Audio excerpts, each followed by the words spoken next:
asistentes por confiar en esto y pues vamos a empezar con bioimpedancia. Pero para poder hablar de bioimpedancia, siempre me gusta tomar esta imagen que ya está muy trillada, todo el mundo la menciona. Y básicamente nos dice que lo que no se puede medir no se puede controlar. Lo que no se puede controlar no se puede gestionar.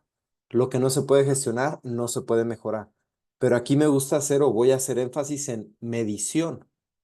Hay que saber qué es medición, porque hay veces que compramos muchísima tecnología y dentro de toda esa tecnología que podemos nosotros estar mencionando o podríamos nosotros escuchar en las clases de la escuela, pues hay muchísima tecnología, como por ejemplo la absorcionmetría radiográfica de energía dual, pero muchas veces no sabemos qué mide y qué estima.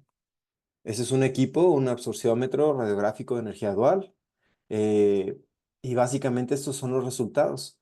Lo que mide este equipo, pues básicamente es por medio de luminosidad la densidad de los tejidos, pero tejidos vistos nada más de una imagen anteroposterior. Y aquí me gusta mucho mencionar el clásico flaco panzón.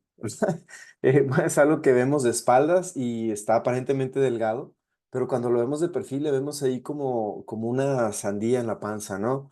Pero de todo el resto del cuerpo está flaco. Entonces, esta tecnología hay que comprar una tecnología muy avanzada para poder ver estimaciones de lo que vienen siendo, pues, básicamente los datos que nos arroja del porcentaje de grasa que realmente a una última publicación de Raquel Vaquero de Isaac dice que no todo es grasa, sino hay masa lipídica, masa adiposa y masa grasa. Bien, pero esos ya son unos conceptos un poco más rebuscados. O el pesaje hidrostático que viene de Arquímedes, que básicamente es lo que hace es pesar a una persona en seco, o la fórmula básica es densidad es igual a masa entre volumen. O sea, es una derivación de la absorcionmetría radiográfica de energía dual donde estamos viendo la densidad, estamos calculando la densidad de un cuerpo y de aquí vamos a estimar lo demás, ¿no? Hay muchos equipos de absorción radiográfica de energía dual, toman otras cuestiones, por ejemplo, espirometría, ¿no? Capacidad de volumen, o pletismografía de aire que está basado en eso, que también lo que determina es un cálculo de una densidad y con eso tenemos una estimación de la grasa. Bien, que a veces lo confundimos con tejido adiposo subcutáneo y pensamos que eso es lo que nos va a arrojar, ¿no? Equipos que miden niños, equipos que miden bebés, ¿no? Y así como eso, hay un montón de equipos que existen en todo el mundo que básicamente a veces los vemos como, pues, como la solución a nuestras necesidades. Voy a comprar algo, no sé cómo le hace, no sé cómo trabaja, pero me da unos resultados. Y muchas veces pensamos que esos resultados son mediciones, ¿no? Por ejemplo, un equipo de bioimpedancia me determina el índice de masa corporal, por muy simple que sea, y vemos equipos a lo mejor muchas veces como esos que voy a poner aquí en esta siguiente imagen, que nos van a determinar índice de masa corporal. Es una imagen que se me hace súper sencilla. Por ejemplo, estamos viendo el hombro que está ahí a la izquierda. Nos arroja una estimación de un porcentaje de grasa, 19,5%. Y un parámetro que dice índice de masa corporal o BMI por sus siglas en inglés, Body Mass Index. ¿Realmente qué es el índice de masa corporal? Pues es el resultado de una fórmula donde tenemos peso dividido entre talla al cuadrado. Cualquier calculadora, incluso hay algunas calculadoras que te venden caras. Seca vendía una calculadora ahí casi como en 1,000 pesos que simplemente tú ponías peso, estatura, índice de masa corporal y te daba el cálculo. Pero no es como que mida el índice de masa corporal, sino que tú mediste peso, mediste estatura, ingresas los datos y calculas el índice de masa corporal. Entonces, ese es un cálculo basado en mediciones que tú hiciste previamente que el equipo no midió. Por eso nos animamos a decir que hay equipos que hasta te dicen tu signo zodiacal y te podrán incluso hasta decir tu horóscopo, ¿no? Es una especie de burla, pero lamentablemente en eso es en lo que estamos en la actualidad. Tenemos equipos muy sofisticados o demasiado costosos. Hay gente hipotecando sus casas a lo largo de Latinoamérica, vendiendo sus carros para poner toda la esperanza de su vida en equipos que realmente a lo mejor no vale la pena gastar tanto en esos equipos, ¿no? Y ahí es donde vemos cuál es la diferencia entre medir y estimar. Y es algo que a mí me gusta muchísimo revisar. Hay un clásico juego que siempre vemos que se llama, o bueno, nos preguntan, ¿cuántos dulces hay en la jarra? Y el que adivine cuántos dulces hay en la jarra en la jarra se gana un auto o se gana lo que sea. Entonces, si yo quiero saber cuántos dulces hay en la jarra, podría medirlo, pero no me lo van a permitir. Y para medirlo yo tengo que abrir la jarra, sacar todos los dulces y contarlos uno por uno. Y podemos obtener hasta la cantidad de los que hay anaranjados, rojos, verdes, azules, amarillos, rosas. Eso es una medición. Si no tengo la opción pues básicamente la opción para medir, voy a estimar. Podría analizar con una estimación que hay aproximadamente 6 dulces de manera horizontal o a lo ancho, y a lo alto hay 15 dulces. Eso podría ser una medición, podría ser una estimación, porque como podemos ver no están estratificados o los estratos o los niveles no están marcados de manera estricta. Hay algunos que están empalmados entre sí, ¿no? Una distribución un tanto difícil. Y ahí es donde vemos la diferencia entre medir y estimar. Y me gusta mucho definir la palabra estimación, que la definen como el fino arte de adivinar. Realmente yo estoy adivinando muchas cosas, ¿no? Y para eso vamos a tomar un ejemplo muy clásico, que es la medición de la estatura o talla. Si yo quiero obtener el valor de la estatura de una persona, puedo hacer una medición y para eso podría utilizar el método de Isaac.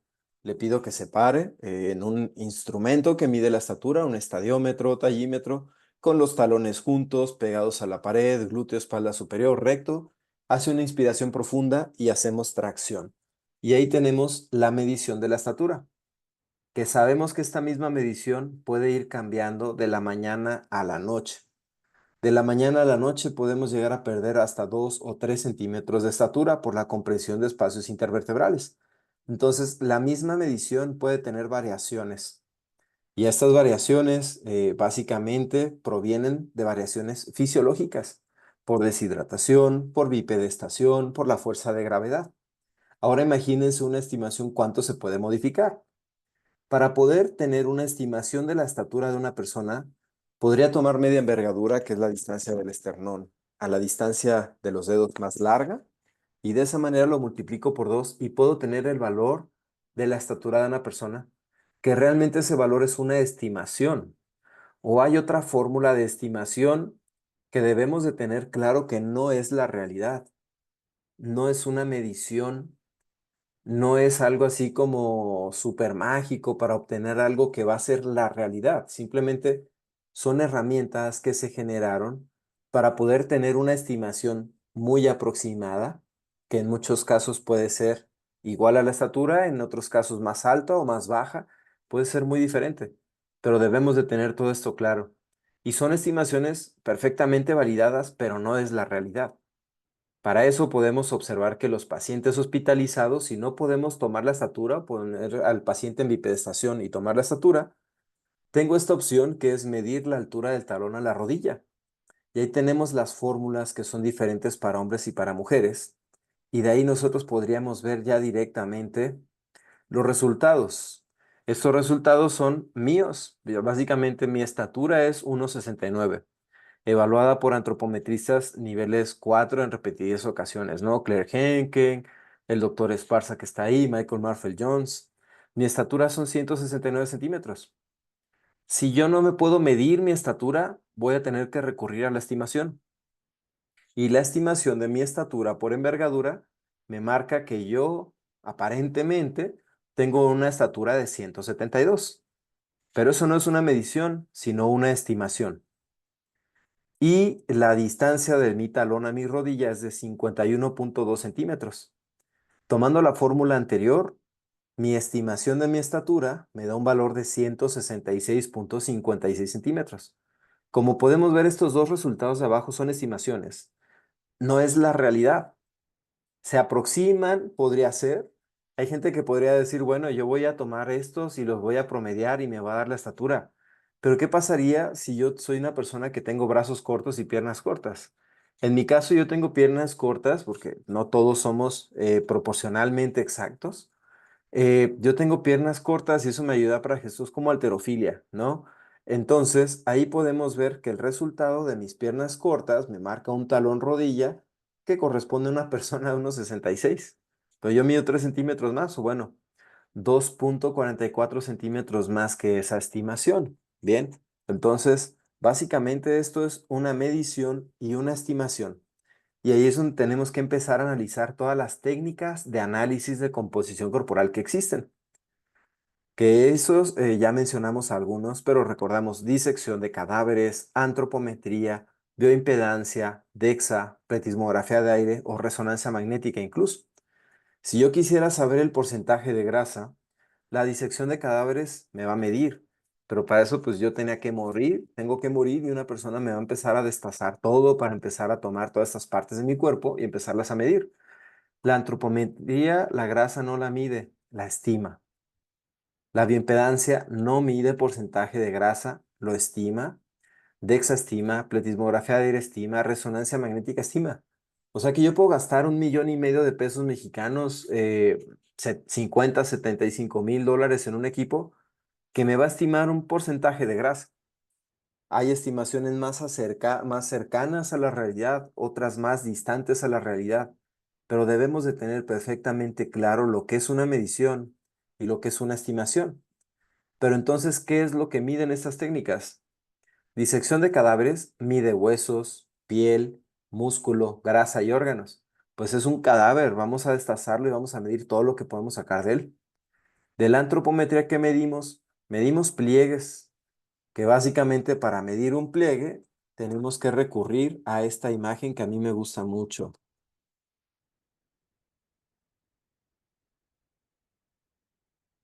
Y aquí vemos lo que es un pliegue. Un pliegue cutáneo es la doble capa de piel que mide 1 milímetro aproximadamente cada capa de piel. Y el tejido adiposo subcutáneo, pues mide, pues, no sé, puede medir de 1 milímetro a 20, ¿no? En una persona. Que ya la doble capa de piel con adiposidad me puede dar valores mínimos de 3. Si alguien te dice que tu pliegue cutáneo es de menos de 2 milímetros, probablemente no está midiendo bien o se está inventando los datos, porque la piel, pues, aunque envejezcamos o seamos neonatos, no va a medir menos de 2 milímetros, el cambio es imperceptible, ¿no? Pero bueno, esto es un pliegue cutáneo en la realidad. Y ahí es donde empezamos a ver qué estamos midiendo, qué estamos estimando. Pues la antropometría mide pliegues, mide longitudes, mide diámetros, mide perímetros. La bioimpedancia mide resistencia y reactancia. ¿Qué es? Ahorita vamos a hablar de eso, para eso es esta masterclass. El DEXA pues mide densidad. Pletismografía de aire lo que mejor mide es volumen y con eso se calcula la densidad. Y la resonancia magnética, pues básicamente son imágenes de órganos y de estructuras. Bien, y para eso me gusta, bueno, hay un artículo científico calientito, recién salido del horno, se publicó ayer, y ahí podemos ver algunas cuestiones muy interesantes del doctor Francesco Campa, un italiano, que nos está hablando realmente en todos estos niveles de análisis, de estimación o de composiciones que generaron Wang y sus colaboradores por ahí en 1992, dentro de la clasificación de los tejidos del cuerpo. La masa adiposa está conformada por varias cosas. A nivel tisular, el tejido adiposo está conformado por tejido adiposo subcutáneo, y tejido adiposo interno, ¿no? Tisular interno, lo que estamos entre las vísceras y lo que no son las vísceras, el intramuscular. Entonces, básicamente hay muchos elementos que pueden ser modificados. Ese artículo está muy interesante porque nos habla de las modificaciones, por ejemplo, de una dieta cetogénica. Que hay gente que quiere ver la evolución de una persona sometida a una dieta cetogénica por medio de la bioimpedancia. Y después de una semana de someter a mi paciente a una dieta cetogénica, los resultados de la bioimpedancia me van a decir que esta persona perdió músculo y aumentó grasa. ¿Por qué? Pues básicamente por la disminución del glucógeno. Para eso existe un artículo muy bueno que publicó por ahí Luis Marie Burke, para los que les gustan las ciencias deportivas, sobre todo específicamente la nutrición deportiva. Luis Marie Burke es una persona fenomenal. Entonces, ella hizo esta publicación junto con otras personas más, Julia Bond, Megan Ross y otras más, donde nos demuestran que la manipulación de creatina muscular y glucógeno muscular cambian los resultados de la estimación por absorcionmetría radiográfica de energía dual, la estimación de la composición corporal. Ella misma dice estimates of body composition, las estimaciones. Ella tomó una serie de personas, los sometió a una carga similar de glucosa a todos, 6 gramos por kilogramo de peso, bien. Luego les hizo una depresión de glucógeno, carga de glucógeno, carga de creatina con glucógeno.